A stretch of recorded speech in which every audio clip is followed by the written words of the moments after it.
Hello दोस्तों, मैं मनीषा आप सबका स्वागत करती हूँ मेरे चैनल पर।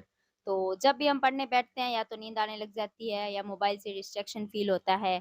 तो ये सब चीज़ें ना हो तो इसके लिए लाइब्रेरी में पढ़ना ज़रूरी है या घर पे पढ़ना ज़रूरी है? तो उससे रिलेटेड आज अपनी वीडियो होगी कि कौन-सी प्लेस है जो ज़्यादा हमें डिसिप्लिन फ़ील करवा सकता है या हमारी तैयारी के अंदर कारगर सिद्ध हो सकता है। तो उससे पहले आप चैनल पर नए हैं तो चैनल को सब्सक्राइब और वीडियो को लाइक करना। तो देखो लाइब्रेरी और रूम पर पढ़ने के पहले हम 2 फैक्टर्स देखते हैं कि लाइब्रेरी के अंदर पढ़ने के क्या फ़ायदे हैं, क्या नुकसान और फिर रूम पर पढ़ने के क्या फ़ायदे हैं और क्या नुकसान। हर इंसान का, हर पढ़ने वाले स्टूडेंट का अपना एक अलग ही बिहेव होता है, पढ़ने का अलग ही तरीका होता है, तो वो खुद निर्णय लेता है। आपको दूसरों को देख के ये डिसाइड नहीं करना है कि मुझे लाइब्रेरी में ही पढ़ना है या रूम में ही पढ़ना है। सबसे पहले हम देखते हैं कि लाइब्रेरी के प्लस पॉइंट क्या है। एक तो लाइब्रेरी के अंदर आपको सभी पढ़ते हुए दिखेंगे, तो आपको वैसा ही माहौल मिलेगा। तो वैसा ही माहौल मिलने से क्या होगा कि आप खुद भी पढ़ने पे थोड़ा फ़ोकस करेंगे।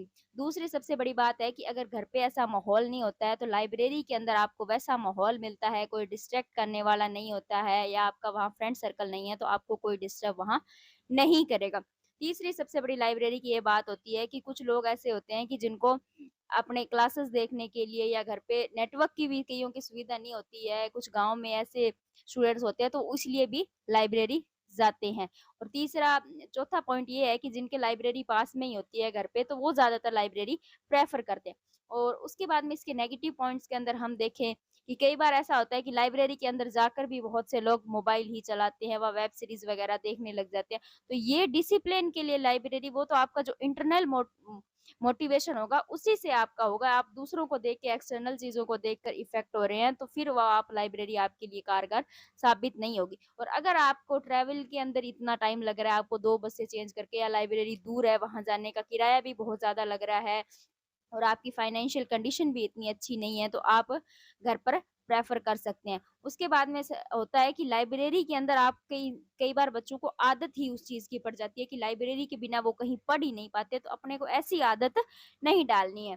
उसके बाद में हम घर पे प्लस पॉइंट देखें, तो घर पे सबसे प्लस पॉइंट ये होता है कि वो आपका कम्फ़र्ट ज़ोन होता है। कम्फ़र्ट ज़ोन से मेरा मतलब है कि घर पर आप एक स्टडी और टेबल पे मतलब लाइब्रेरी के अंदर आपके पास-पास में वो उतना स्पेस आपको नहीं मिलेगा। आपका खुद का घर पे तो पर्सनल टेबल होगा, तो उस हिसाब से आप वहाँ पढ़ पाएँगे। दूसरा है कि आपको खाने वगैरह की, चाय वगैरह की जैसा आपको थोड़ा बहुत ब्रेक लेना होगा, उस हिसाब से आप घर पर ले सकते हो। अगर आपको थोड़ी बहुत नींद आ रही है, तो आप फिर उसी फ्रेश माइंड के साथ घर पर पढ़ सकते हो। और घर पे पढ़ने के नेगेटिव पॉइंट ये है कि आपकी जॉइंट फैमिली है या अलग कोई थोड़ा रूम नहीं है, पर्सनल रूम नहीं, लेकिन ऐसा कोई खाली कमरा जिसमें कि घर वाले मेंबर्स की आवाजाही कम हो, तो वैसा अगर नहीं है तो फिर आप घर पर नहीं पढ़ पाओगे या घर पे थोड़ा आपको ज़्यादा डिस्टर्ब करते हैं, वैसा माहौल नहीं है कि कई बार होता ही है ग्रामीण परिवारों के अंदर कि हमें वैसा माहौल नहीं मिल पाता है कि हम पूरी डिसिप्लिन के साथ या कंसिस्टेंसी के साथ उसके अंदर पढ़ पाएँ। तो इसीलिए फिर ये स्टूडेंट है जो लाइब्रेरी के अंदर जाते हैं।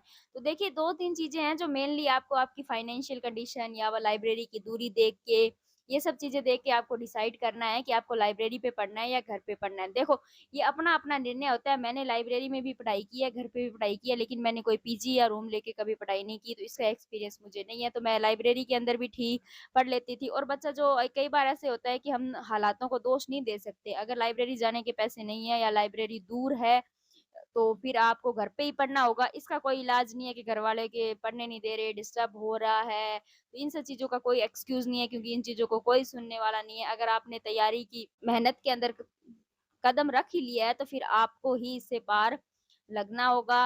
और बाकी thank you for watching and subscribe my channel. Thank you.